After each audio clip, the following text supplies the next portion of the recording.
the negative impact of oil prices. Here's the real issue in a nutshell.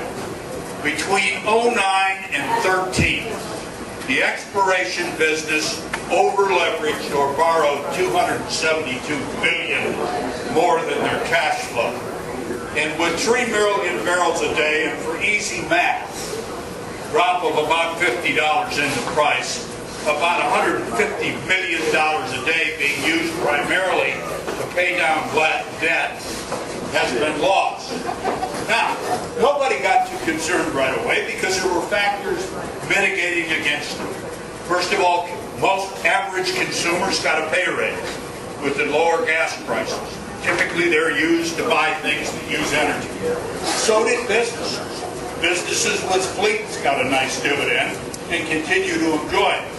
But the strongest reason that everybody felt was that 17 of the 21 OPEC countries need $70 a barrel per day oil, $70 a barrel oil, in order to fund their government budgets. And Saudi, the big producer, needs 93. So nobody was too concerned until Thanksgiving Day, when OPEC met. The Saudis historically, when there's been an oversupply, have cut their supply, been willing to take market share loss, and have asked their OPEC members to do the same. Oil Minister Ali El-Nahib, he said this in Arabic, so I'm not sure I got it right, said something to the effect, if you all think that this time around we're going to cut, we're going to lose market share, while the U.S. gains energy independence, while Russia takes the China market, and while you, my beloved partners, cheat, take that idea and put it where our hot desert sun doesn't shine. We're going to leave our spigots wide open.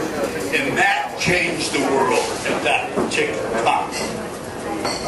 Everybody felt, well, another reason we shouldn't get too worried is that the production in these wells is basically a year to 18 months, and then it falls dramatically. So just the very nature of not starting new wells and letting these other wells pull out should put things more in balance. But the challenge is this, that 4 of those countries have surplus funds of $2.3 trillion. So they can keep the price where they want it for quite a while and not hurt. There's been the question is how much more could they punish us? In '86, they had 25% excess capacity. 2014, according to Tudor and Pickering, the investment banking firm, they only got about 5%. So they can't take us and hurt us much worse than what they're doing right now, and there's some sign that that may be easing. Our market is going to move at a walking pace. Last year, we're coming off a record year in total construction. The estimated annual commercial, which includes the industrial plants, was 21.4. Our best estimate is $7 billion of that. These are new contract awards.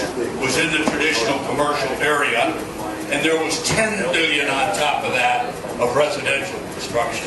This is not non-building. This is only building-related construction. In 2014, we wound up the year at 208,800 people on construction payrolls. Stan Merrick would have me point out that a lot of construction people are not on payroll. So they're paid cash at the end of the day. The previous peak was 210 in November 7, and we expect this year to set a record at 2017 because a lot of what's under construction is into the big ramp. Prefabrication and modularization. Methodist Hospital, for their last project, paid for a big warehouse to get the finishing crafts to assemble and put it in place. We sent our people, glad to send it to you, a Chinese 57-story building that went up in a couple of weeks in downtown Beijing. And this guy wanted to practice with 57 stories because he's going to put 202 on pretty soon. So times are a-changing. This is the greatest symbol of peace. And I don't know if you've heard this guy. I've read about him enough to be a fan. This is our new symphony conductor. 37 brilliant conducting orchestra since he was 15. Bilingual, full of energy. And that's us, and that's our future.